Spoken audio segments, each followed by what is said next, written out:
তো ভালো জানেন। অনেকে বলছেন যে 1946-এর মানে দেশ ভাগ হওয়ার আগে শেষ যে নির্বাচন হয়েছিল তারপরেই স্বাধীন ভারতবর্ষে বা স্বাধীন বাংলায় এটা সবচেয়ে গুরুত্বপূর্ণ একটা নির্বাচন।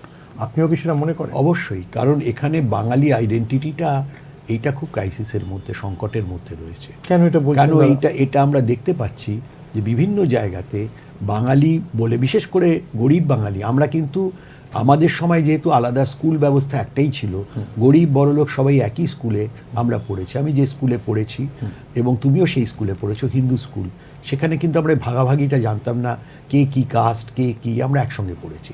হ্যাঁ, ওখানে মুসলমান পড়তো না, কিন্তু তাহলেও আমরা অন্যান্য জায়গায়, যেখানে অন্য জায়গায় অন্য জেলা দেখেছি, সবাই একসঙ্গে পড়াশুনো করেছে, একই ক্লাসে গেছে। এই যে জায়গাটা, এই বাঙালিদের মধ্যে কিছু বাঙালিত্ব বলে ব্যাপার থাকে, তার মধ্যে খাদ্যাভ্যাস আছে, তার মধ্যে কথা আছে, কিছু রবীন্দ্র সাংস্কৃতিক দিক আছে।